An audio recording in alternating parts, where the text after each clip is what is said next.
बड़ी दौड़ धूप के बाद वो ऑफिस पहुंच गया। आज उसका इंटरव्यू था। वो घर से निकलते हुए सोच रहा था कि ऐ काश आज मैं कामयाब हो गया तो फौरन पुश्तीनी मकान को खैरबाद कह दूंगा और यहीं शहर में क़याम करूंगा।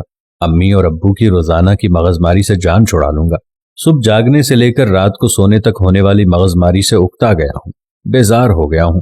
सुबह गुसल खाने की तैयारी करो तो हुक्म होता है पहले बिस्तर की चादर दुरुस्त करो, फिर गुसल खाने से निकलूं तो फरमान जारी होता है नल बंद कर दिया करो, तौलिया सही जगह पर रखा करो, हर वक्त यूं ही फेंक देते हो। नाश्ता करके घर से निकलने का सोचूं तो डांट पड़ती है कि पंखा बंद किया है या चल रहा है। नौकरी मिली तो घर छोड़ दूंगा। ऑफिस में बहुत से उम्मीदवार बैठे बॉस का इंतजार कर रहे थे। 10 बज गए थे। उसने देखा पैसेज की बत्ती अभी तक जल रही थी। अम्मी याद आ गई तो बुझा दी। ऑफिस के दरवाजे पर कोई नहीं था।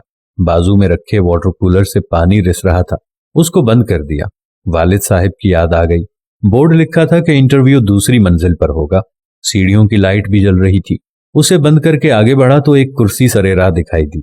उसे हटाकर ऊपर गया। देखा पहले से मौजूद उम्मीदवार अंदर जाते और वापस आ जाते थे। फिर पता चला कि वो एप्लीकेशन लेकर कुछ पूछते ही नहीं है, बस फौरन वापस भेज देते हैं। मेरा नंबर आने पर मैंने अपनी फाइल मैनेजर के सामने रख दी। तमाम कागजात देखकर मैनेजर ने पूछा कब से ज्वाइन कर रहे हो। उनके सवाल पर मुझे यूं लगा जैसे आज 1 अप्रैल हो और ये मुझे फूल बना रहे हैं। उन्होंने ये महसूस कर लिया और कहा अप्रैल फूल नहीं, हकीकत है। आज के इंटरव्यू में किसी से कुछ नहीं पूछा जा रहा है, सिर्फ सीसीटीवी में उम्मीदवार का बर्ताव देखा जा रहा है। सब उम्मीदवार आए मगर किसी ने नल या लाइट बंद नहीं की सिवाय तुम्हारे। मुबारकबाद के मुस्तहिक हैं तुम्हारे वालिदैन जिन्होंने तुम्हें तमीज और तहजीब सिखाई है। जिस शख्स के पास सेल्फ डिसिप्लिन नहीं है वो चाहे जितना होशियार और चालाक हो, मैनेजमेंट और जिंदगी की दौड़ में पूरी तरह कामयाब नहीं हो सकता।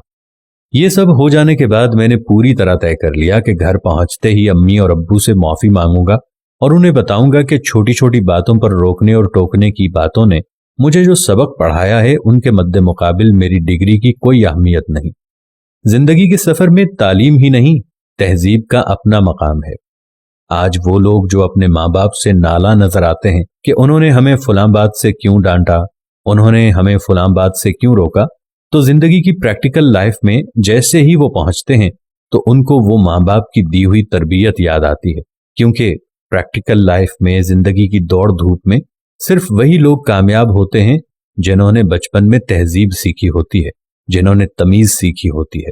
जैसा कि उस ऑफिस में मैनेजमेंट ने पढ़ाई पर नजर नहीं डाली, किसी की कोई काबिलियत पर नजर नहीं डाली गई।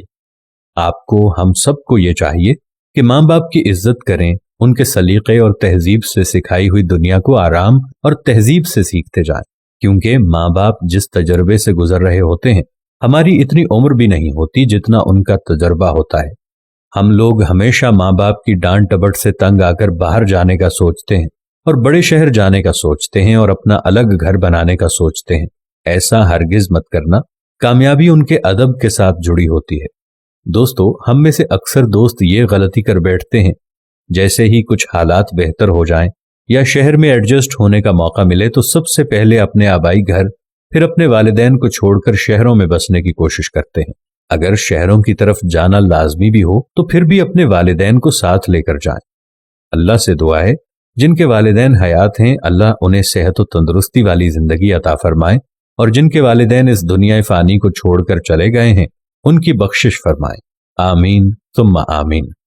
उम्मीद करते हैं हमारी आज की वीडियो भी आपको जरूर पसंद आई होगी और सदका जारिया समझते हुए आप इसे अपने दोस्तों और रिश्तेदारों के साथ भी जरूर शेयर कीजिएगा ताकि इस्लाह का ये सिलसिला हमेशा जारी रहे। जज़ाकल्लाह।